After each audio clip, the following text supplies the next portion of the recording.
কথাই ভাবোঁ যে বঁটা আৰু গতাৰ পৰা দূৰত্বটো বৰ বেছি নহয়। যি মানুহে এদিন বঁটা দিয়ে আপোনাৰ কৰ্মৰ বাবে আৰু আপোনাৰ বেয়া কামৰ বাবে, সেই ৰাইজে আপোনাক গতাও দিব।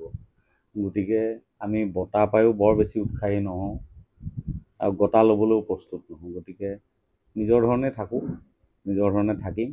ৰাইজে ভাল পাইছে, ভাল লাগিছে। গাঁৱলৈ বহু বছৰ আগতে আহিছিলোঁ আৰু গাঁৱৰ গোটেই ৰাইজ লগ লাগি ইয়াৰ তৃণজ্যোতি সংঘৰ গোটেই সদস্যসকলে মোক আমন্ত্ৰণ কৰিলে এই বিষ্ণুপ্ৰসাদ ৰাভাদেৱৰ পবিত্ৰ মৃত্যু তিথিত আৰু মোক এটা সন্মান যাচিছে। মই সন্মান পাইতো ভালেই লাগে, অনুপ্ৰেৰণা লাভ কৰা যায়, দায়িত্বও বাঢ়ে। গতিকে মই আনন্দিত আৰু চবতকৈ ভাল লাগিছে বহু বছৰৰ পিছত গাঁওবাসীক লগ পাইছোঁ, তাহানি চিনাকি মানুহবোৰ লগ পাইছোঁ। সেইটোৱে কথাই ভাবোঁ যে বঁটা আৰু গতাৰ পৰা দূৰত্বটো বৰ বেছি নহয়। যি মানুহে এদিন বঁটা দিয়ে আপোনাৰ কৰ্মৰ বাবে আৰু আপোনাৰ বেয়া কামৰ বাবে, সেই ৰাইজে আপোনাক গতাও দিব।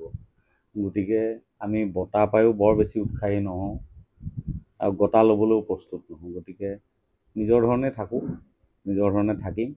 ৰাইজে ভাল পাইছে, ভাল লাগিছে। গাঁৱলৈ বহু বছৰ আগতে আহিছিলোঁ আৰু গাঁৱৰ গোটেই ৰাইজ লগ লাগি ইয়াৰ তৃণজ্যোতি সংঘৰ গোটেই সদস্যসকলে মোক আমন্ত্ৰণ কৰিলে এই বিষ্ণুপ্ৰসাদ ৰাভাদেৱৰ পবিত্ৰ মৃত্যু তিথিত আৰু মোক এটা সন্মান যাচিছে।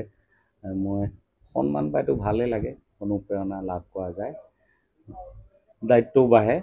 গতিকে মই আনন্দিত আৰু চবতকৈ ভাল লাগিছে বহু বছৰৰ পিছত গাঁওবাসীক লগ পাইছোঁ, তাহানি চিনাকি মানুহবোৰ লগ পাইছোঁ। সেইটোৱে কথাই ভাবোঁ যে বঁটা আৰু গতাৰ পৰা দূৰত্বটো বৰ বেছি নহয়।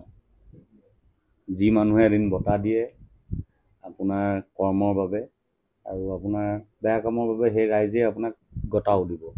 গতিকে আমি বঁটা পায়ো বৰ বেছি উৎসাহী নহওঁ আৰু গতা ল'বলৈও প্ৰস্তুত নহওঁ। গতিকে নিজৰ ধৰণে থাকোঁ, নিজৰ ধৰণে থাকিম। ৰাইজে ভাল পাইছে, ভাল লাগিছে। গাঁৱলৈ বহু বছৰ আগতে আহিছিলোঁ আৰু গাঁৱৰ গোটেই ৰাইজ লগ লাগি ইয়াৰ তৃণজ্যোতি সংঘৰ গোটেই সদস্যসকলে মোক আমন্ত্ৰণ কৰিলে এই বিষ্ণুপ্ৰসাদ ৰাভাদেৱৰ পবিত্ৰ মৃত্যু তিথিত আৰু মোক এটা সন্মান যাচিছে। মই সন্মান পাইতো ভালেই লাগে, অনুপ্ৰেৰণা লাভ কৰা যায়, দায়িত্বও বাঢ়ে। গতিকে মই আনন্দিত আৰু চবতকৈ ভাল লাগিছে বহু বছৰৰ পিছত গাঁওবাসীক লগ পাইছোঁ, তাহানি চিনাকি মানুহবোৰ লগ পাইছোঁ। সেইটোৱে